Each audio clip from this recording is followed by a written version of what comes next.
What's your Sunday plan? మా Sunday plan అయితే ఏమీ లేదు. సో, అందుకనే పని పెట్టుకుందామని చెప్పేసి ఈరోజు నాన్ వెజ్‌తో పాటు గోంగూర వండుకుందామని చెప్పి మా ఆయనకి చెప్పాను. సరే పద అని చెప్పేసి రైతు మార్కెట్‌కైతే వచ్చేసాము. సండేస్ అనగానే నాన్ వెజ్జే గుర్తుకొస్తుంది. ఎందుకంటే మనం అలా మార్చేసుకున్నాం. సండే రోజు నాన్ వెజ్ లేదంటే ముక్కలేనిదే ముద్ద దిగదు. ఒకవేళ నాన్ వెజ్ లేదంటే ఖచ్చితంగా ఏదో కోల్పోయిన వాళ్ళలాగా ఫేసు దిగులుగా పెట్టేస్తాం కదా! ఇంకా పండగలు, పబ్బాలొస్తే అడ్జస్ట్ అవుతారేమో కానీ నార్మల్ సండేస్ అయితే ఖచ్చితంగా నాన్ వెజ్ ఉండాల్సిందే గదా! సో, నేను కూడా అదే పర్సన్ అనమాట. కానీ వాటితో పాటు ఇలా గోంగూర పుల్లగూర, గోంగూర చికెన్, గోంగూర మటన్, గోంగూర రొయ్యలు ఇలా ఉంటే ఇంకా బావుంటుంది.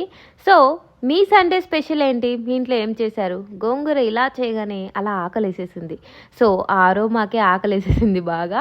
సో, వేడి వేడి అన్నంలోకి గోంగూర వేసుకొని, కొన్ని ఆనియన్స్ ఏసుకొని సూపర్‌గా తిన్నాను.